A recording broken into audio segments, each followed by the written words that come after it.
কেমন নবীর আশিক ছিলেন, কেমন নবীর প্যারা ছিলেন। নবী পাক, নবী পাকের প্রাণ প্রিয় সাহাবী, নবী পাকের কলিজা সাহাবী হযরতে আবু আইয়ুব আনসারী। হুজুর আমার ঝরঝর করে কাঁদে। হযরতে উমরকে বলতে লাগে, ও ভাই উমর, ও ভাই উমর, আমি নবী পাকের সাহাবী, আমি আইয়ুব আনসারী, তোমার সঙ্গে যুদ্ধে যেতে চাই, আমাকে একটু যুদ্ধের ময়দানে নিয়ে চলো। নবী পাকের সাহাবী হযরতে আবু আইয়ুব আনসারীর অবস্থা দেখি এতটা জয়ীব, এতটা অসুস্থ দেখে নবী সাহাবী ওমর বলতে লাগলে, এ নবী পাকের সাহাবী, এ আমাদের বড় ভাই আইয়ুব আনসারী ভাই, শোনেন শোনেন, আপনি ভালো মতো জানেন যুদ্ধের ময়দানটা ওটা খেলতামাশার কোনো জায়গা না। যুদ্ধের ময়দানে গেলে প্রাণ চলে যেতে পারে, যুদ্ধের ময়দানে গেলে গর্দান কাটা যেতে পারে, যুদ্ধের ময়দানে গেলে হাত কাটা যেতে পারে, যুদ্ধের ময়দানে গেলে প্রাণ চলে যেতে পারে।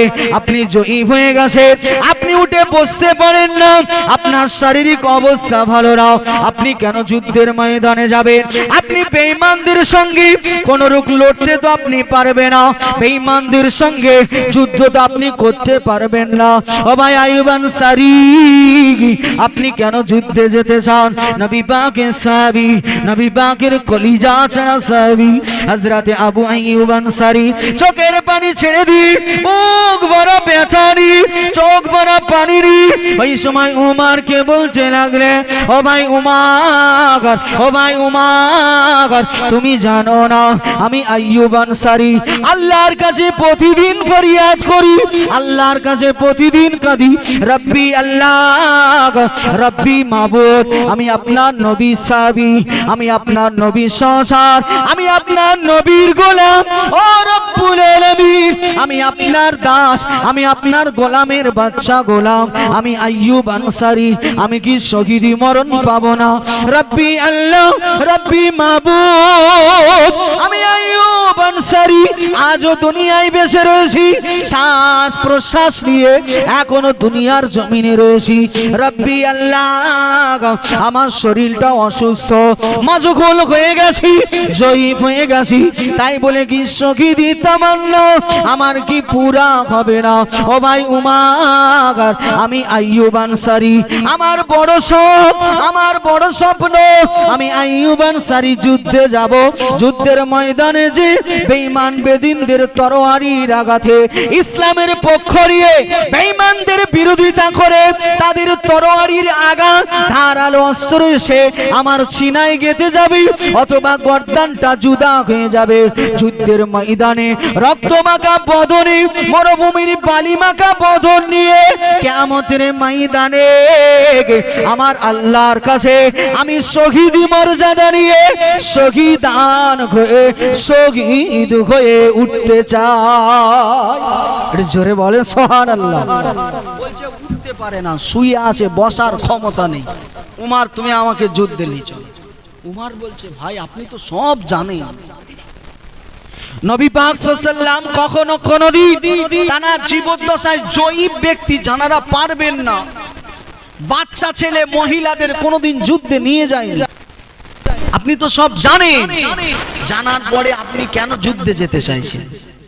আবু আইয়ুব আনসারী কাঁদছে, আমার স্বপ্ন, আমার সব, আমি যদি এইভাবে বাড়িতে এমনি মারা যাই সেটাও তো মৃত্যু হবে, কিন্তু আমি যদি ইসলামের পক্ষ নিয়ে, কোরআনের পক্ষ নিয়ে, দ্বীনের পক্ষ নিয়ে, শহীদি মর্যাদা নিয়ে কিয়ামতের ময়দানে আল্লাহর কাঠগড়ায় যদি আমি দাঁড়াতে পারি, রব্বে কাবাকে বলতে পারবো, আল্লাহ আইয়ুব আনসারীর কোনো আমল নেই, আইয়ুব আনসারীর কোনো ইবাদত নেই, কিন্তু আইয়ুব আনসারীকে আপনি কেবলমাত্র শুধুমাত্র একটা জীবন দান করেছিলেন।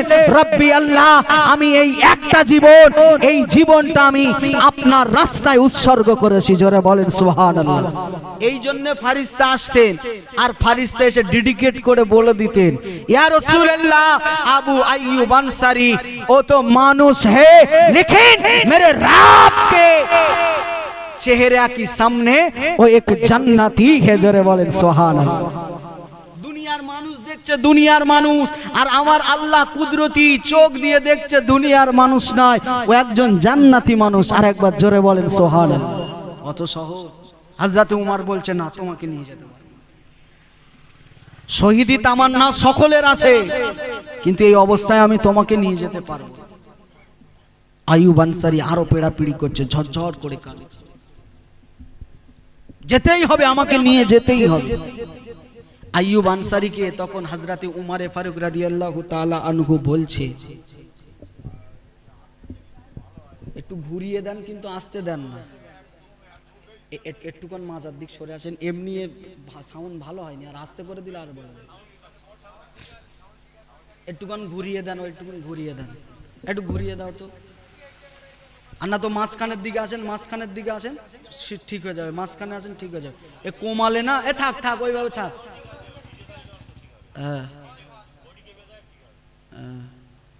এই সামনের দিকে আসেন, তাহলে আলোচনা শোনেন, ডিস্টার্ব নয়, একটুখান শোনেন।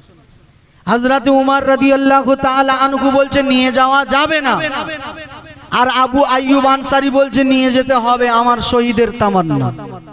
হযরতে উমর রাদিয়াল্লাহু তাআলা আনহু সঙ্গে সঙ্গে তাৎক্ষণিক একটা যুক্তি দেখাচ্ছে, যে আপনি যে যাবেন, আপনি যে শহীদ হতে চাইছেন হুজুর, আপনি আমার থেকে অনেক বড়, অনেক সিনিয়র। আবু আইয়ুব আনসারী ইনি হলেন সেই সাহাবা, নবী পাক সাল্লাল্লাহু আলাইহি ওয়াসাল্লাম মক্কা থেকে হিজরত করে মদিনায় যখন গিয়েছিলেন, সর্বপ্রথম যে সাহাবার বাড়িতে উঠেছিলেন তার নাম আবু আইয়ুব আনসারী। একবার জোরে বলেন সুবহানাল্লাহ। এত বড় দরজা মর্যাদাওয়ালা সাহাবা। তো আবু আইয়ুব আনসারীকে তখন বলছে, হুজুর আপনি এতটাই জয়ীফ যে আপনি উঠে আমার ঘোড়ার পিঠে বসতে পারবেন না, আর আপনাকে যদি নিয়ে যায় এমন তো অবস্থায় কোন বেঈমান আপনার সঙ্গে যুদ্ধ করবে না, অতএব আপনাকে যেমন নিয়ে যাব আবার হয়তো তেমন কি ফিরিয়ে নিয়ে আসতে হবে, তো লাভ কি হবে? হুজুর আপনি বাড়িতে থাকেন, যতই হোক ভাই, ভাইয়ের প্রতি মহব্বত, আপনি যুদ্ধের ময়দানে যাবেন, শহীদ হয়ে যাবেন, নিজে শহীদ হই, উমার মারা যাব, চলে যাব, বিদায় হয়ে যাব, উমারের দুঃখ নেই, কিন্তু উমারের সামনে নবী পাকের আর একজন সাহাবা গর্দান জুদা করে পড়ে থাকবে, উমারের কলিজা তো এটা মানবে না। জোরে বলেন সুবহানাল্লাহ। হুজুর আপনি বাড়িতে থাকেন। আবু আইয়ুব আনসারী তখন আবার ওপরের যুক্তি দিচ্ছে। আত্মসমীক্ষা চিন্তা করার দরকার আমাদের। নবী পাকের সাহাবী, নবী পাকের কলিজা ছাড়া সাহাবী হযরত আবু আইয়ুব আনসারী হুজুর আমার ওই সময় উমরকে বলতে লাগলেন, হে নবী পাকের সাহাবী ভাই উমর শোনো শোনো, আমি আইয়ুব আনসারী, আমি যুদ্ধের ময়দানে যদি যাই তরবারি নিয়ে যুদ্ধ করতে পারবো না, বেঈমানেরা আমার অ্যাটাক করবে না, আমার সঙ্গে কেউ যুদ্ধ করবে না, আমার সঙ্গে মারামারি কেউ করবে না, আমি আইয়ুব আনসারী এটা জানি। কিন্তু উমর আমি আইয়ুব আনসারী যুদ্ধ করার জন্য যাব না, মারামারি করার জন্য যাব না, আমি আইয়ুব আনসারীকে নিয়ে চলো, মরুভূমির একটা কিনারায় আমাকে ফেলে দেবে, মরুভূমির একটা কিনারায় রেখে দেবে। আমি আনসারীর মন বলছে আজকে কোন বেঈমানের ঘোড়ার খুর লেগে, কোন বেঈমানের ঘোড়ার পা লেগে তাদের পায়ের পেশানিতে আমি আইয়ুব আনসারীর ইন্তেকাল হয়ে যাবে, তাদের খুনগুলো গায়ে লেগে আমার গায়ের রক্তগুলো আজকে মরুভূমিতে ছড়িয়ে যাবে। আমি আইয়ুব আনসারী আমিও সুদা শাহাদাতের শরাব পান করব। জোরে বলে এ ভাই উমর, আমি যুদ্ধ করতে যাব না, আমাকে কেউ মারবে আমি তাকে অ্যাটাক করব না, আমাকে নিয়ে শুধু যুদ্ধের ময়দানে তুমি ফেলেটাই দাও। আমার অন্তর বলছে বেঈমানরা যে যুদ্ধ করার জন্য ছুটে যাবে তাদের ঘোড়ার খুর লেগে আমি আইয়ুব আনসারীর গায়ের খুনগুলো ওই জমিনে ছড়িয়ে যাবে। আমি আইয়ুব আনসারী আজকে ওই যুদ্ধের ময়দানে আমিও সুদা পান করে শাহাদাত বরণ করে আল্লাহর ডাকে সাড়া দিয়ে চলে যাব। জোরে বলেন সুবহানাল্লাহ। পেড়াপিড়ি করছে হযরত উমর নাছোড়, যদিও বয়সের বড়, সিনিয়র একজন সাহাবা, বেয়াদবি হয়ে যাবে না, তাই নিলেন। হযরত উমর রাদিয়াল্লাহু তাআলা আনহু তানার পিছনে আরেকজন সাহাবা বসিয়ে মাঝখানে একদম শুইয়ে নিলেন। ঠিক যেমন আজকাল আমাদের কারো বাড়ির শরীর খারাপ হলে কোনো নানি দাদির একজন বাইক চালায়, পিছনে একজন ধরে একদম শুইয়ে মতো নিয়ে যায় না, নেতা অবস্থায় ঘোড়ার পিঠে করে যুদ্ধের ময়দানে আবু আইয়ুব আনসারীকে নবী পাকের সাহাবী হযরত উমর নিয়ে গেলেন। কিন্তু ওই যে কথা মতো যুদ্ধের ময়দানের এক কিনারে ফেলবে, হযরত উমর বলছে আমার বিবিকে বাঁধছে, আমার বড় ভাই তাকে এইভাবে আমি ফেলে দেবো। কিন্তু হযরত উমর আবার চিন্তা করছে, আমি যদি ভাইকে নিয়ে যদি এইভাবে থাকি, ওদিকে বৃহত্তম যুদ্ধ, সেদিকে কে দেখভাল? হযরত উমর ফারুক যুদ্ধের ময়দানে নিচে না ফেলে কি করলেন, আবু আইয়ুব আনসারী রাদিয়াল্লাহু তাআলা আনহুকে একটা বড় উটের পিঠে শুইয়ে দিলেন। বড় একটা উটের পিঠে শুইয়ে যুদ্ধের ময়দানের এক কিনারায় রেখে দিলেন সম্মানের জন্য। মাটিতে ফেলে দেবো একেবারে না, রেখে দিলেন মরুভূমির এক কিনারে। কিন্তু আমার আল্লাহ পাক রব্বুল আলামিন বলছে, আমি আল্লাহ পাক রব্বুল আলামিন পৃথিবীর জমিনে কয়েকজনের দোয়া কখনো কোনোদিন ফিরাইনি। তার ভিতরে এক নম্বর হচ্ছে শাহাদাত বরণ করে যারা শহীদান। এই শহীদানদের দোয়া আমার আল্লাহ কখনো কোনোদিন ফিরায় না। একবার জোরে বলেন সুবহানাল্লাহ। একজন সাহাবার নাম ছিল হযরতে আমর বিন জুমর। এই আমর বিন জুমর রাদিয়াল্লাহু তাআলা আনহু, লম্বা ওয়াকিয়া, সময় থাকলে লাস্টে আসবো, শুধু সারমর্মটা বলছি। বাড়ি থেকে স্ত্রীকে বলে গিয়েছিল, আমি যুদ্ধের ময়দানে যাচ্ছি, আল্লাহ যেন আমাকে সেখান থেকে আর না ফিরায়। ওই সাহাবা ওই ময়দানে শহীদ হয়েছিলেন। সমস্ত সাহাবারা মিলে চেষ্টা করছে ওই লাশটা, ওই বডিটা তোলার, কিন্তু যুদ্ধের ময়দান থেকে আমর বিন জুমরের লাশ কেউ তুলতে পারছে না। একবার জোরে বলেন সুবহানাল্লাহ। আল্লাহ শহীদানদের দোয়াটা এইভাবে কবুল করে। তো সেদিন হযরতে আবু আইয়ুব আনসারী রাদিয়াল্লাহু তাআলা আনহু শহীদ হবে, তানারও দোয়া যে আমি ময়দানে যাব, শাহাদাত বরণ করব। হযরতে উমর যুদ্ধের ময়দানে কিনারে যদিও উটের পিঠে শুইয়ে রাখলেন, কিন্তু আল্লাহ তো দোয়া কবুল করেছে, সে শাহাদাত বরণ করবে।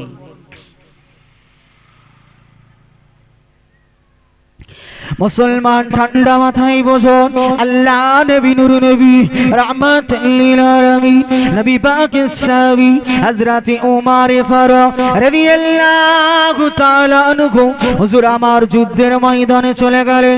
যুদ্ধের সাথে নবী পাকের সাহাবীরা হযরত উমর ফারুক রাদিয়াল্লাহু তাআলা আনহু হুজুরের লোক লস্করেরা সকলে যুদ্ধের পোশাক পরিধান করে নিলেন, সকলে রেডি হয়ে গেলেন। ইসলামের সঙ্গে বেঈমানের যুদ্ধ হবে, কোরআনের সঙ্গে বেঈমানের যুদ্ধ হবে, রোজাদার বেরোজাদারের সঙ্গে যুদ্ধ হবে, নামাজি বেনামাজির সঙ্গে যুদ্ধ হবে, হকপন্থী না হকপন্থীর সঙ্গে যুদ্ধ হবে। ইমান ও মুসলমান দাঁড়িয়ে গেল। হযরত উমরের নেতৃত্বে যুদ্ধ কার্য শুরু করা হবে।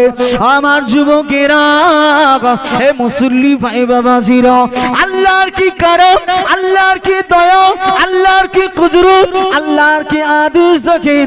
আল্লাহ নবী নূর নবী নবী পাকের সাহাবীরা যুদ্ধের সাজে তৈরি হয়ে গেছে, যুদ্ধ শুরু করবে।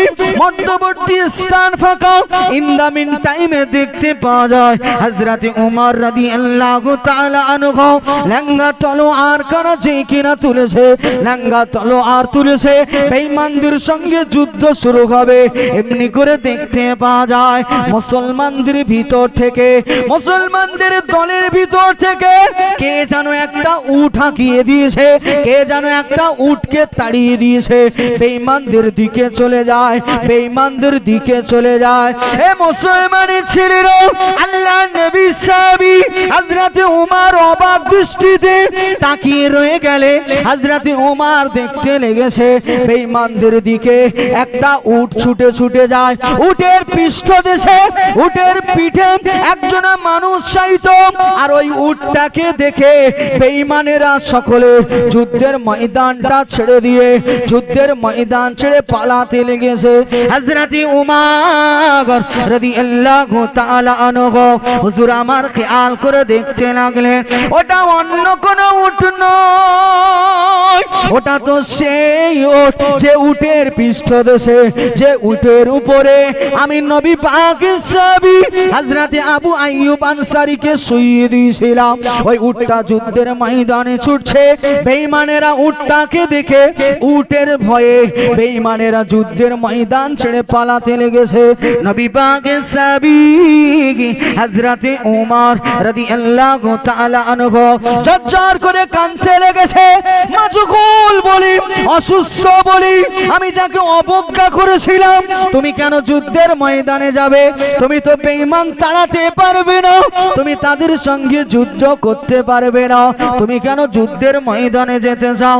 আরে দেখো দেখো দেখো, নবী পাকের অসুস্থ সাহাবা আমাদের ভাই আইয়ুব আনসারী অসুস্থ অবস্থাতে তার কেরামতি, তার ফয়েজ কেমন ভাবে আজকে যুদ্ধের ময়দানে জাহির হয়ে গেল। আল্লাহ পাক রব্বুল আলামিন অসুস্থ ব্যক্তি দিয়ে হাজার হাজার বেঈমান সৈন্যদেরকে যুদ্ধের ময়দান ছাড়া করে দিলে। আর একটু জোরে বলেন সুবহানাল্লাহ। একটা উট যাচ্ছে, একটা উট। অতএব ঈমান যদি আপনার চাঙ্গা থাকে, নিয়াত যদি আপনার পাকা থাকে, ইচ্ছা তামান্না জায়েজ যদি হয়, আমার আল্লাহ অসুস্থ অবস্থায়ও ওরকম বড় ময়দান আপনার দ্বারাই ফাঁকা করিয়ে নিতে পারে। জোরে বলেন সুবহানাল্লাহ। হযরত উমর ঝরঝর করে কাঁদছে, অবাক, কিভাবে সম্ভব? আর আমি আইয়ুব আনসারীকে এইভাবে অবজ্ঞা করছিলাম। যুদ্ধের ময়দান ছেড়ে বেঈমানরা পালিয়ে গেল। ওই উটটা ফিরে আসছে হযরত উমরের দিকে। কেতাবওয়ালা কেতাবে লিখছে আবু আইয়ুব আনসারী তখনও হায়াতে আছে, তখনও জীবিত আছে। জোরে বলেন সুবহানাল্লাহ। মক্কা অভিমুখী মুসলমানরা ফিরে আসবে। কেতাবওয়ালা লিখছে হযরত আবু আইয়ুব আনসারী উটের পৃষ্ঠদেশ থেকে পড়ে যে ওই উটের পায়ের খুর লেগে পথমধ্যে রাস্তার মাঝখানে শাহাদাত বরণ করলেন। জোরে বলেন সুবহানাল্লাহ। ইচ্ছে নিয়ে শাহাদাত বরণ করবে, আল্লাহ করিয়ে দিলেন। এই জন্য তানাদেরকে বলেছিলেন জান্নাত। অসুস্থ ব্যক্তি। আর আমরা রোজার মাস এলে কিছুদিন পরে রোজা আসছে, আপনি দেখবেন বড় বড় দানব গুলো ঘুরবে, ষাঁড় পিঠে খাবে। আপনি যেই বলবেন কিরে তুই একজন মুসলমান রোজা রাখিস নি, আমার গ্যাস বলবে না, বলবে না? বলেন আমার গ্যাস হয়। আপনার সঙ্গে গল্প করে যাচ্ছে, গ্যাস হয়। মোড়ের মাথায় যে যে চায়ের দোকানদার, সে যদি চায়ে একটু দুধ কম দেয়, ওয়েট বেশি করে দিতে পারিস নি? আপনার সঙ্গে ডায়লগটা কি দিল, ওর গ্যাস হয়। চায়ের দোকানদারে বলছে দুধটা বেশি করে দে, আর এ বলছে আমি জান্নাতে যাব। কেন রে? বলছে জলসায় 100 টাকা দিয়েছিল, মসজিদ হচ্ছিল 50 টাকা দিয়েছিল, জান্নাতে চলে যাবে। তুই আগে মানুষ, তোর পরিচয়টা তুই ঠিক কর, তারপর না হয় জান্নাতের আশা কর। ইমানদার মোমেন মুসলমান এ পরিচয় অনেক পরে। একজন মানুষ, এটা আগে তোমার ঠিক করতে হবে। মানুষ হতে হবে আগে আমাদের, মানুষ। কথা বুঝলে? হাঁসের বাচ্চা হাঁস হয়, গরুর বাচ্চা গরু হয়, পাখির বাচ্চা পাখি হয়, মানুষের বাচ্চা কিন্তু মানুষ হয় না। দেখতে মানুষের মতো হলে কি হবে? এই হাঁসের কোন স্কুল কলেজ আছে? আছে? গরুর ইউনিভার্সিটি আছে? বলেন কোন পাখি, কোন পশু, কোন জীবজন্তুর স্কুল আছে? কিন্তু মানুষের আছে, আছে না নেই? বলেন। আচ্ছা, আমরা বাচ্চাদেরকে স্কুলে পাঠাই কেন? যাতে মানুষের মতো মানুষ হয়, এই জন্য পাঠাই। মাদ্রাসাতে পাঠাই কেন? সে যেন মানুষের মতো মানুষ হয়। আর হাঁসের বাচ্চা হলে কোনো মা বোন পুকুরে যে সাঁতার শিখায় না, ছেড়ে দিলে সাঁতার কাটে। আর মানুষের বাচ্চা বড় হলে পুকুরে যে সাঁতার কাটা শিখাতে হয়। শিখাতে হয় না? শিখাতে হয় না? অতএব আমরা জন্ম নিয়েই মানুষ নয়, মনুষ্যত্ব বোধ তৈরি করতে হবে, এলেম শিক্ষা জ্ঞান আমাদের অর্জন করতে হবে। অতএব মুদ্রা কথা, মূল কথা, তোমাকে আগে মানুষ হতে হবে, তারপরে ঈমান ও মুসলমান, মোমেন মুসলমান পরে দাবি করবে। তুমি মানুষই হতে পারলে না, তোমার চরিত্র নিকৃষ্ট জানোয়ার পশুর মতো, যার আপনার উলাইকা কাল আনআম, চতুষ্পদ জন্তু, আনআম এই চতুষ্পদ জন্তুর মতো আল্লাহ কোরআনে বলছে। তোমার ব্যবহার যদি জানোয়ারের মতো হয়, আনআমের মতো হয়, পশুর মতো হয়, বালুহুম আদাল, উলাইকা কাল আনআম বালুহুম আদাল, বরং আমি আল্লাহ জানিয়ে দিলাম ওই পশুর থেকে তুমি খারাপ, আল্লাহ বলছে। তাহলে আমরা মানুষটা কোথায় হব? নামাজ পড়তে হবে, রোজা রাখতে হবে, নামাজ কি জানতে হবে, প্রভুর পরিচয় জানতে হবে, আল্লাহর পরিচয় জানতে হবে, ইসলাম শরা শরিয়াতের হুকুম হাকাম গুলো মান্যতা দিতে হবে, কোরআন জীবনের লাইফ স্টাইলে জুড়তে হবে, হাদিস নিজের চলাফেরা কথাবার্তা আখলাকে ঢোকাতে হবে, তারপর আপনি দাবি করতে পারবেন ঈমানদার মুসলমান। কিন্তু এই ঈমানদার মুসলমান হওয়ার আগে আপনাকে মানুষ হয়ে আসতে হবে। অত সহজ ইচ্ছে মতো যায় না গো। নিউ টাউনের ইকো পার্ক মনে করছেন নাকি 30 টাকায় টিকিট কেটে ঢুকে যাবে? হ্যাঁ, অত সহজ নয়, জান্নাতটা অত সহজ নয়, অনেক সাধনা করতে হবে। চিন্তা করেন তো, কিয়ামতের ময়দানে যদি আবু আইয়ুব আনসারী দাঁড়িয়ে তার ওই আমলের কথাটা যদি জানায়, তার পাশে আমার আপনার মতো লালটু ভল্টু নাট ভল্টু পল্টু যদি বলি আল্লাহ আমি 5 ওয়াক্ত নামাজ পড়েছি, কোনো কাজ হবে বলে মনে হয়? ওই আমলের কাছে আমাদের কিচ্ছু তুচ্ছ। আমরা আমাদের দাদাগিরি মোস্তানি কোথায়? মুসলমান চলেন আবার একটু এগিয়ে যায়। নবী পাকের একজন সাহাবী আবু আইয়ুব আনসারী নয়, অগণিত সাহাবী এমন ভাবে জীবন দিয়েছে, ইসলামের জন্য কুরবান হয়েছে। নবী পাকের একাধিক সাহাবী ইসলামের জন্য জান দিয়েছে, একটা করে জীবন, একটা করে জাহান। রূহটা আল্লাহ, শুধু আল্লাহর ডাকে সাড়া দিয়ে চলে গেছে তাই নয়, আবু আইয়ুব আনসারী শাহাদাত বরণ করেছে। এমন নবী পাকের সাহাবী আছে সারা দিন বেঁধে রাখা হয়েছে, সারা সপ্তাহ বেঁধে রাখা হয়েছে, মাস ধরে বেঁধে রাখা হয়েছে, কোনো কিছু খেতে দেয়া হয়নি, কোনো কিছু পড়তে দেয়া হয়নি। বেঈমান বেদিন গুলো, মুশরিকের বাচ্চাগুলো যেমন খুশি হয়েছে, এক একজন একটা করে তরবারি, একটা করে ছুরি নিয়ে এসেছে। কেউ বা একটা আঙুল কেটে নিয়ে চলে গেছে, কেউ বা একটা আঙুল কেটে নিয়ে চলে যায়, কেউ বা নাক কেটে নিয়ে চলে যায়, কেউ বা একটা চোখ তুলে নিয়ে চলে যায়, কেউ বা ঠোঁটটা কেটে নিয়ে চলে যায়, কেউ বা জিহ্বা এই জবানের কিছু অংশ কেটে নিয়ে চলে যায়। তারপরে নবী সাহাবীগুলা আল্লাহর কাছে ফরিয়াদ করে, রব্বি আল্লাহ, রব্বি মাবুদ, আপনি আমাদের সব নিয়ে নেন, আমাদের অঙ্গ প্রত্যঙ্গগুলো। বেঈমান বেদিনেরা যদি মদিনার অলিতে গলিতে, মক্কার অলিতে গলিতে, যদি শহরে নগরে ছড়িয়ে দেয় তাতে কোনো দুঃখ নয়, কিন্তু রব্বি আল্লাহ, আপনি আমাদের ঘরে, আপনি আমাদের থেকে কখনো কোনোদিন আপনার বিশ্বাস, নবীর ভালোবাসা, আপনার প্রতি ঈমান, নবীর প্রতি মুহাব্বত, নবীর প্রতি ইশক, এটা যেন কখনো কোনোদিন আমাদের অন্তর থেকে জুদা না হয়ে যায়। জোরে বলেন সুবহানাল্লাহ। নবীর অনেক সাহাবা, আবু আইয়ুব আনসারী এ তো জীবন চলে গেল সহজে, শাহাদাতের রমিও সুদা পান করলেন। নবী পাকের আরো সাহাবা আছে, টিলারে বেঁধে দিয়েছে, টিলারে 4 হাত পা বেঁধে দিয়েছে। বেঈমান বেদিনগুলো এত হিংস্র ছিল, ছোট ছোট চাকু নিয়ে এসে কেউ এসে নাকটা কেটে নিয়ে চলে যাচ্ছে। নবীর ওই সাহাবী আউল লাগছে এসব শব্দ নয়, আল্লাহ নিয়ে যাক, কিন্তু ঈমান হারা করো না। জোরে বলেন সুবহানাল্লাহ। বেঈমানেরা লাইন দিয়ে দাঁড়িয়েছে। নবী পাকের একজন সাহাবা আব্দুল্লাহ ইবনে হুযাফা রাদিয়াল্লাহু তাআলা আনহু, তানাকে 4 হাত পা বেঁধে রেখে বেঈমান বেদিনেরা কেউ বা এসে একটা আঙ্গুল কেটে নিয়ে পালিয়ে যাচ্ছে, কেউ বা এসে একটা হাত কেটে নিয়ে পালিয়ে যাচ্ছে, কেউ বা এসে এই জবান এই জিহ্বার কিছু অংশ কেটে নিয়ে চলে যাচ্ছে। তেনারা তখনও আল্লাহর প্রতি ভরসা, অটল ঈমান, তখনও আল্লাহকে আল্লাহ বলে ডাকছে। জোরে বলেন সুবহানাল্লাহ। আমার আপনার মতো আজাদ মানুষ ছিল না তানারা। আমরা তো স্বাধীন দেশের স্বাধীন নাগরিক। যখন যে ইচ্ছা মসজিদে যে নামাজ পড়তে পারি, তৎকালীন নবী পাকের সাহাবীরা ইচ্ছা মতো ইবাদত করতে পারতো না, মসজিদে যে নামাজ আদায় করতে পারতো না। তারা ইচ্ছা মতো লা ইলাহা ইল্লাল্লাহ এই আওয়াজকে বুলন্দ করতে পারতো না।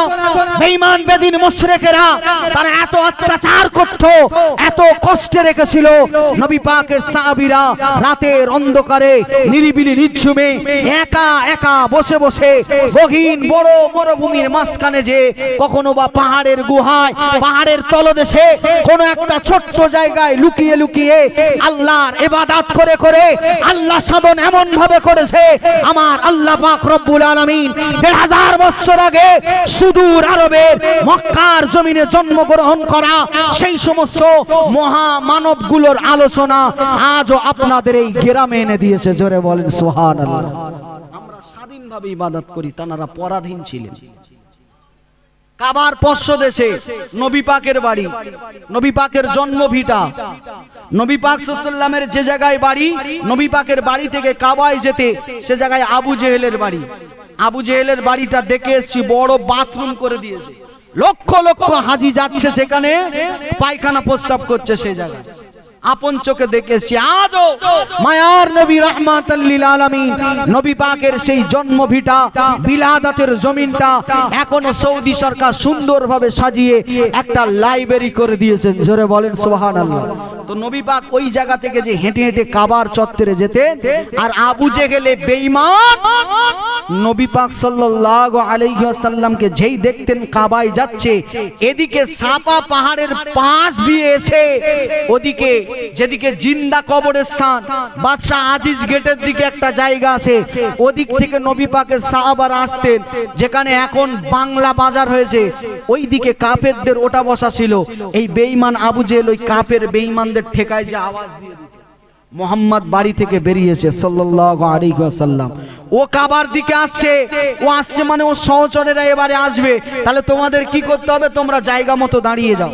কাবার চারিপাশে সব ঘাঁটি, বেঈমানেরা ঘাঁটিতে ঘাঁটিতে দাঁড়িয়ে পড়ে। পরাধীন ছিলেন, অত সহজে আসতে পারতেন না। নবী ও সাহাবাদের সব সময় এক জায়গায় হতে দিতেন না।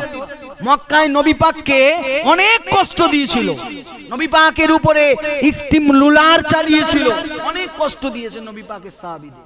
আল্লাহর নবী যখন মক্কা থেকে মদিনায় যায়, সাহাবায়ে কেরামদের বুকে হাত ঘষে ঘষে দেখছিলেন যে কোন কোন সাহাবার বুকের হাড়গুলো ভালো আছে, কোন কোন সাহাবার বুকের হাড়গুলো ভালো আছে। মানে বেঈমানেরা এত অত্যাচার করেছিল, নবী পাকের সাহাবীদের বুকের হাড়গুলো পর্যন্ত আপনার ভেঙে নড় করতো, এত কষ্ট দিত। বুকে বড় বড় পাথর চাপিয়ে দিত বেঈমানেরা। ওই পাথরের ভারে সাহাবা হুজুরদের বুকের পাঁজরার হাড়গুলো ভেঙে যেত, তারপরেও তারা নবী ছাড়ে। মূল আলোচনা শুনুন। আল্লাহ নবী নূর নবী রাহমাতুল লিল আলামিন দয়া নবী মায়া নবী যখন তানার বাড়ি থেকে কাবার উদ্দেশ্যে বার হতেন, আবু জেহেল সঙ্গে সঙ্গে এটাকে প্রত্যক্ষ করে, এটাকে নজর দিয়ে দেখে তার ঠিকায় যে আওয়াজ দিয়ে দিতে, এ মক্কার কুফারে কুরাইশিরা, এ মক্কার বেঈমান বেদিনেরা, এ আমার সঙ্গপাঙ্গরা, দেখো দেখো আমার ভাতিজা মুহাম্মদ আব্দুল্লাহ ইবনে মুহাম্মদ সাল্লাল্লাহু আলাইহি ওয়াসাল্লাম সে তার বাড়ি থেকে বেরিয়েছে। অতএব এখনই তার সঙ্গপাঙ্গরা তার কাছে চলে আসবে। তোমরা জায়গা মতো দাঁড়িয়ে যাও, মোড়ে মোড়ে দাঁড়িয়ে যাও। তার সহচরেরা, তার সঙ্গপাঙ্গরা তারা যেন তাদের কাছে না আসতে পারে, তারা যেন তার কাছে না যেতে পারে। মুহাম্মদ সাল্লাম ওই যে ওই জায়গাটায় যাচ্ছে, ওই জায়গায় যেন ওর সাহাবারা না যে একত্রিত হতে পারে, তোমরা চলে যাও ও জায়গাটাতে যে তোমরা বাধা দিতে লাগো, আবু বকর যেন না যেতে পারে, এমনি করে নবী পাকের সাহাবী উসমান যেন না যেতে পারে, আব্দুল্লাহ ইবনে হুযাইফা যেন না যেতে পারে, তালহা জুবায়ের যেন না যেতে পারে। বেঈমান বেদিনগুলা, মুশরিকের বাদশাগুলা এমনি করে জায়গা মতো দাঁড়িয়ে আছে নবী পাক কাবার চত্বরে। আল্লাহ নবী নূর নবী রাহমাতুল লিল আলামিন, হকের কান্ডারি, শাফাত কান্ডারি, মায়ার নবী, দয়ার নবী, সত্যের রাহবার, হকের পথিক নবী ন্যায় নিষ্ঠার বাণী নিয়ে কাবার চত্বরে দণ্ডায়মান, কাবার চত্বরে চলে গেলেন। এদিক দিয়ে বেঈমান বেদিনেরা বর্ডার করে ফেললেন, গোল করে ঘিরে ফেললেন। কি করছো? এমনি কষ্ট হচ্ছে, তুমি এসে ঘুমাচ্ছ? আমি বলছি তোমার মাইকে এমনি কষ্ট হচ্ছে, আবার তুমি এসে ঘুমাচ্ছ? কার? তো তুমি এসে ঘুমাচ্ছ কেন? এমনি কষ্ট হচ্ছে, মাইকটা সেট হয়নি, তুমি কমিয়ে দিলে। আমি তো বুঝতে পারছি কমিয়ে দিলে। ওরকম করো না, এমনি কষ্ট হচ্ছে। কোনো ইকো কিছু ছিল না, যা ছিল ডিস্টার্ব করে দিলে। এসে সাউন্ডটা বাড়াও, একটু প্রেসার দাও। এমনি কিছু নেই, তুমি কমিয়ে দিয়েছো। তুমি ওখানটা বসো না, উঠে যাও, যেমন ছিল করে দিয়ে। ইস, যাই বা হোক, তুমি মনিটরের সাউন্ড একদম কমিয়ে দিয়েছো। সাউন্ডটা কমাও, একটু রিভার্ব দাও, আছে? আচ্ছা, তাহলে একটু প্রেসার তুলে দাও। ইকো যা আছে ঠিক আছে, একটু প্রেসার তুলে দাও। কথা বুঝলেন? তাহলে নবী পাকের কাছে যাতে না যেতে পারে আবু তালহা, জুবায়ের, নবী পাকের সাহাবীরা, হযরত উসমান, এই জন্য বেঈমানেরা সব বর্ডার করে দাঁড়িয়ে গেল। তো নবী পাক সাল্লাল্লাহু আলাইহি ওয়াসাল্লাম গেলেন, সাহাবায়ে কেরামেরা এদিক দিয়ে এবারে বার হচ্ছে এক এক করে। হযরতে আবু বকর as-সিদ্দিকের বাড়ি ছিল নবী পাকের বাড়ি থেকে একেবারে কাবার অপোজিটে। হযরত আবু বকর as-সিদ্দিক আসছেন নবী পাকের কাছে, যাবে মায়ার নবী, দয়ার নবীর কাছে। আবু তালহা, জুবায়ের বার হচ্ছে নবী পাক সাল্লাল্লাহু আলাইহি ওয়াসাল্লামের কাছে যাবেন। কথা বুঝলেন? বেঈমানেরা এদিকে সব দাঁড়িয়ে আছে, যেতে দেবে না। আবু বকর as-সিদ্দিক দেখছে পুরো বেড়ি করে আসে, আমি গেলে বেঈমানেরা আটকে দেবে। আবু বকর as-সিদ্দিক 1 ঘন্টা, 2 ঘন্টা, 3 ঘন্টা বলছে, এমন ভাবে দেখতে পাওয়া যাচ্ছে আর কিছু সময় পরে সূর্য অস্তমিত যাবে, সন্ধ্যা নেমে আসবে, আর কোরআনের কথা শোনা হবে না। ইসলামের প্রাথমিকে আবু বকর as-সিদ্দিক বলছে, আমার কলিজা আর মানে না, আমার কলিজা আর শোনে না, আমার শুধু মনে হচ্ছে আমি কখন নবী পাকের কাছে যাব, কিন্তু বেঈমানেরা তো ঘিরে রেখেছে। মুসলমান ঠান্ডা মাথায় বসুন। আল্লাহ নবী নূর নবী রাহমাতুল লিল আলামিন, দয়া নবী আমার, মায়া নবী আমার, সকাল থেকে সন্ধ্যা পর্যন্ত কাবার চত্বরে দাঁড়িয়ে রয়েছে আবু বকর as-সিদ্দিক রাদিয়াল্লাহু তাআলা আনহু। হুজুর আমার চিন্তা করতে লাগলেন, সকাল থেকে হাবিব দাঁড়িয়ে আছে, নবী আমার দাঁড়িয়ে রয়েছে, আমি আবু বকর, আমি যদি নবীর কাছে না যাই, আজকে ইসলামের কথা শোনা হবে না, শরিয়াতের কথা শোনা হবে না, আল্লাহর কথা শোনা হবে না, প্রভু দিকে প্রভু, মালিক দিকের মালিক, আমার আল্লাহর পরিচয় জানা হবে না।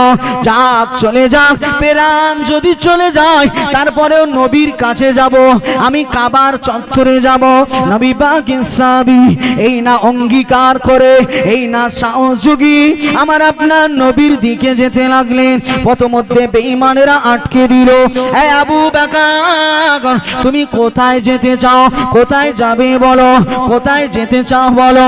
নবী পাকের সাহাবী আবু বকর as-সিদ্দিক রাদিয়াল্লাহু তাআলা আনহু হুজুর আমার বলতে লাগলে, এ মক্কার কুফারে কুরাইশরা, এ মক্কার নেতারা, এ মক্কার লিডারেরা, শোনো শোনো, তোমাদের সঙ্গে আমার কোনো ঝগড়া নয়, তোমাদের সঙ্গে আমার কোনো বিবাদ নয়, তোমার তোমাদের সঙ্গে আমার কোনো মারামারি নয়, তোমাদের সঙ্গে আমাদের কোনো সম্পর্ক নয়। আমি আবু বকর তোমাদের শত্রু নয়, তোমরা আমার শত্রু নয়। আমি নবী পাকের আশিক, আমি নবী পাককে মহব্বত করি। সকাল থেকে অপেক্ষা করে রয়েছি। আব্দুল্লাহর বেটা মুহাম্মদ আমার নবী, আমার রাসূল, আমার পয়গম্বর, নবী পাকের চাঁদ মুখটা সকাল থেকে দেখি না। আবু বকরের কলিজায় আগুন ধরে যায়, আবু বকরের কলিজা মানে না। সন্ধ্যার সময় হয়েছে, আমাকে একটু যেতে দাও, আমাকে আর বাধা দিও না, আমাকে তোমরা আটকিও না, আমাকে ছেড়ে দাও। বেঈমান বেদিনগুলো বলতে লাগলো, এ আবু বকর, আমরা তোমাকে যেতে দেব, এত সহজে যেতে দেব না। কিসের বিনিময়, কি করলে যেতে দিবে বলো, কি করলে যেতে দিবে বলো? বেঈমানেরা হাস তামাশা করতে লাগলো। এ আবু বকর, তোমাকে যদি কাবার চত্বরে যেতে হয়, তোমাকে যদি কাবার কাছে যেতে হয়, আমাদের কাছে বলতে হবে আব্দুল্লাহর বেটা মুহাম্মদ জাদুকর, আব্দুল্লাহর বেটা মুহাম্মদ মিথ্যক। আল্লাহ নবী সাহাবী আবু বকর সিদ্দিক রাদিয়াল্লাহু তাআলা আনহু বেঈমানদের সামনে জলি মেজাজ নিয়ে সঙ্গে সঙ্গে জানিয়েছিল, এ মক্কার কুরাইশেরা, এ মক্কার লিডারেরা, এ মক্কার বেঈমানেরা, শোনো শোনো, আমি আবু বকর যে নবীকে একটা দিন না দেখার কারণে তার কলিজায় এতটা আগুন জ্বলে যায়, তার কলিজায় এতটা কষ্ট হয়, একবার চিন্তা করে দেখো। সেই আবু বকর জীবন দিয়ে দেবে, সেই আবু বকর প্রাণ দিয়ে দেবে, কিন্তু কখনো কোনো দিন হাবিব নবী প্যারা রাহমাতুল লিল আলামিন সরকারে দু আলম হুজুরে পুর নূর সাল্লাল্লাহু আলাইহি ওয়াসাল্লাম আমার নবীকে আমি আবু বকর কোনদিন মিথ্যুক বলবো না। জোরে বলেন সুবহানাল্লাহ। বেঈমানেরা আটকে রেখেছে।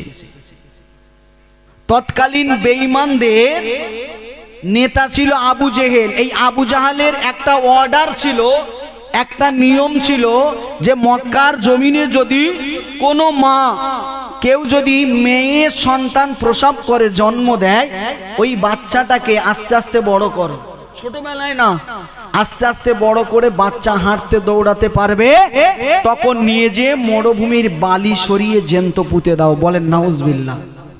এই আবু জেহেলের নীতি তৎকালীন মক্কায় চলছে। কুরাইশদের বড় একটা নেতা, এই আবু জেহেলের লোকেরা আবু বকর সিদ্দিককে আটকে দিয়েছে। আর আবু বকর সিদ্দিক ইসলামের প্রাথমিক দিকে, তখন কেউ বলেছে 25, কেউ বলেছে 35 জন মাত্র মুসলমান। আবু বকর সিদ্দিক চ্যালেঞ্জ করছে, শোনো, জীবন দিয়ে দেব, মারা যাব, তারপরেও আমি আবু বকর আমার নবীকে জাদুকর মিথ্যুক বলবো না। জোরে বলেন সুবহানাল্লাহ। কি ঈমান করেছিলেন তারা? যেই এ কথা বললো, কেতাবলা কেতাবে লিখছে কি নৃশংসভাবে বেঈমানদের মনে কোনো দয়া মায়া নেই। আবু বকর সিদ্দিকের গালে একটা কাপড় দিয়ে এইভাবে, আর গালে মরুভূমির বালিগুলো দিয়ে আবু বকর সিদ্দিকের পিছন দিক দিয়ে বেঁধে দেওয়া হলো। এই হাতটা উল্টো দিক দিয়ে বেঁধে ফেলা হলো, পাটা বেঁধে ফেলে কাবার চত্বরে ফেলে দেওয়া হলো, কাবার চত্বরে ফেলে দেওয়া হলো। আবু বকর সিদ্দিক রাদিয়াল্লাহু তাআলা আনহু জমিনের উপরে পড়ে রইলেন। আল্লাহ নবীর কানে এই খবরখানা চলে গেলে বেঈমান বেদিনের মুশরিকের বাচ্চারা আবু বকর সিদ্দিক নবীকে ভালোবাসার কারণে, নবী পাকের কাছে আসতে চাওয়ার কারণে গালের ভিতরে মরুভূমির বালুখানা দিয়ে, গালের ভিতরে মরুভূমির বালুখানা দিয়ে চার হাত পা বেঁধে আবু বকর সিদ্দিককে মরুভূমির উপরে শুইয়ে দেওয়া হয়েছে। আল্লাহ নবী নূর নবী জাজ্জার করে কাঁদে, আরে আমার অন্য কোন সাহাবা নয়, আমার আবু বকর, যার অন্তরটা আল্লাহ কলম করেছে, যার অন্তরটাকে আল্লাহ নরম করেছে। আরহাম আরহাম আরহাম উম্মতি বি আবু বকর।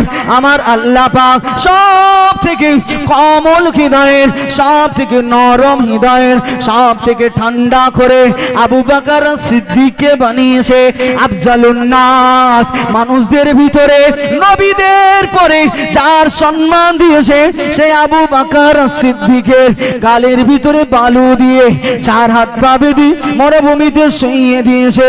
নবী আমার চোখের পানি ছেড়ে দিয়ে কাবার মালিকের দরবারে হাত তুলে দোয়া চায়, রব্বি আল্লাহ, রব্বি মাবুদ, রব্বি আল্লাহ, রব্বি মাবুদ। এই কাবার মালিক, এই মালিকের মালিক, এই মুহাম্মদ সাল্লাল্লাহু আলাইহি খোদা, তুমি আবু বকরকে এমন ভাবে কবুল করে নাও আবু বকর সিদ্দিক যতক্ষণ না পর্যন্ত আপনার দয়ার জান্নাতে না যাবে, আমি নবী পাক আমার উম্মতিরা ততক্ষণ পর্যন্ত আপনার দয়ার জান্নাত যাবে না। জোরে বলেন সুবহানাল্লাহ। আল্লাহর রাসূল কাঁদছে, রব্বি আল্লাহ, আবু বকরকে আপনি আরহাম করেছে, আরহামু বি উম্মতি আবু বকর, আমার উম্মতদের ভিতরে সবথেকে কোমল, সবথেকে নরম, ঠান্ডা গোছের বানিয়েছেন আবু বকরকে। সেই আবু বকরকে কষ্ট দিল বেঈমানেরা।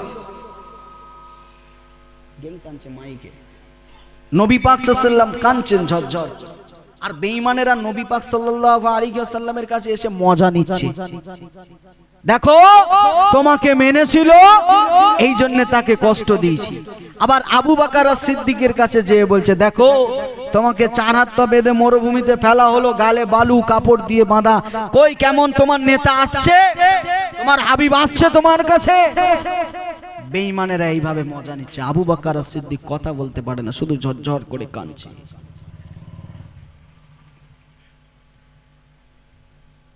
আল্লাহ নবী নূর নবী রাহমাতুল লিল আলামিন কাবা চত্বরে চোখের পানি ছেড়ে দিয়েছে। আল্লাহ নবী সাহাবী হযরত উমর ফারুক রাদিয়াল্লাহু তাআলা আনহু হুজুরের কানে খবর খানা চলে গেল। হযরত উমর ফারুক সবেমাত্র ঈমান এনেছে, হযরত উমর ফারুক নব মুসলমান হয়েছে, সবেমাত্র কলেমা পড়েছে, আল্লাহ নবীকে নবী বলে মেনে নিয়েছে, আল্লাহকে আল্লাহ বলে মেনে নিয়েছে।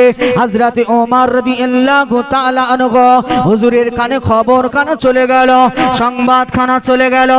এই ওমর, তুমি ঘুরে ঘুরে বেড়াও, তুমি কি জানো না, তুমি কি দেখো না, তোমার নবীকে কাবার চত্বরে বেঈমানেরা কাঁদায়, বেঈমানেরা কষ্ট দেয়। তোমার ভাই আবু বকরকে বেঈমানেরা কাবার একটুখানি আগে মরুভূমির মাঝখানে 4 হাত পা বেঁধে গালে বালু দিয়ে কাপড় দিয়ে বেঁধে রেখেছে। এই উমর, তুমি কেন যাও না? এই উমর, তুমি কেন এখনো ঘুরে ঘুরে বেড়াও? নবী পাকের সাহাবী হযরত উমর রাদিয়াল্লাহু তাআলা আনহু এই খবরখানা শোনার পরে সঙ্গে সঙ্গে কাবার চত্বরে চলে এলেন। আল্লাহ নবী চুপটি করে বসে আছে, চোখের পানি ছেড়ে দিয়ে কাঁদে, ইয়া রাসূলুল্লাহ, ইয়া হাবিবাল্লাহ, হুজুর আপনি একবার আদেশ করে দেন, আপনি একবার আমাকে জানিয়ে দেন, আপনি একবার আমাকে বলে দেন, আমি উমর আমার নাঙ্গা তলোয়ার খানা দিয়ে মক্কার জমিনে আর একটা বেঈমান বাঁচিয়ে রাখবো না, আর একটা মুশরিক বাঁচিয়ে রাখবো না। আবু জেহেলকে শেষ করে ফেলবো, আবু লাহাবকে শেষ করে ফেলবো, উতবা সাইবা উমাইয়া দি গরিব একদম থেকে আমি উমর শেষ করে ফেলবো।